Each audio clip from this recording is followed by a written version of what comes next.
First up, Joel, there's a lot of talk about the Saturday's rally. What do you make of it? Well, I just find it ridiculous that the response to us protesting against the Jewish lobby's advocacy of hate speech laws and other laws against political protest is to push for even more laws against freedom of speech and even more laws against political protest. This is supposed to be a liberal democracy, I thought. We're trying to, go by the rules of liberal democracy, register our political party, engage in peaceful protest. We even notified the police. We did everything by the book.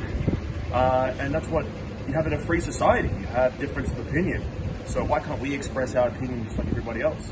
Are you willing to apologise for your tweet regarding Allegra Spender? You said people should rhetorically rape her. I think the Allegra Spender and her colleagues should apologise for their policies to do with mass immigration, bringing in hordes of African and Arab immigrants that have massively jacked up the actual rape rate in this country. I'm concerned about actual rape rather than silly jokes on the road. Is that what you describe it as, a silly joke? Yeah, absolutely. Yeah. What about there were also threats made to Kelly Sloan, which she's interpreting as threats of violence. Can you justify that? No, I made no threats of violence to anyone, and no one from our organisation did so either. We're a peaceful political organisation. We engage in spirited debate, and if you're in public office, if you're a politician, you need to be able to give it out as much as you can take it. I get death threats and all kinds of threats all the time with what I do. It comes to the territory, so stop crying. So you're unapologetically a racist? You don't mind being called that, do you? No, I am an advocate of the White Australia policy, just like the first 16 Prime Ministers of this country. I believe in a white Australia. I believe that Australia should stay Australia. Yeah, and unapologetically neo-Nazi. I'm a National Socialist. And yes, you're probably going to call me an anti-Semite as well. You are.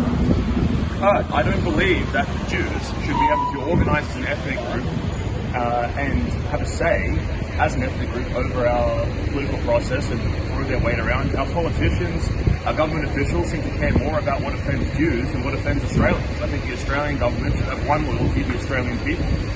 Chris Minns is today saying that he wants to bring a new law that's going to ban Nazi speech, Nazi slogans, so a further crackdown on improving. We have a constitution in this country, and we have an implied right to political communication from that constitution. The article determining that we have representative democracy.